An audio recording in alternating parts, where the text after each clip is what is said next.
You ask Tiger to calculate. This deals with linear inequalities with one unknown. The final result is n equal or greater than -3. Let's solve it step by step.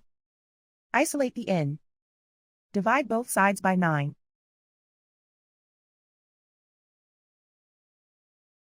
Simplify the fraction.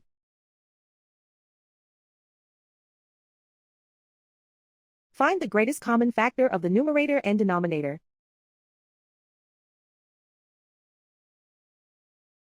Factor out and cancel the greatest common factor.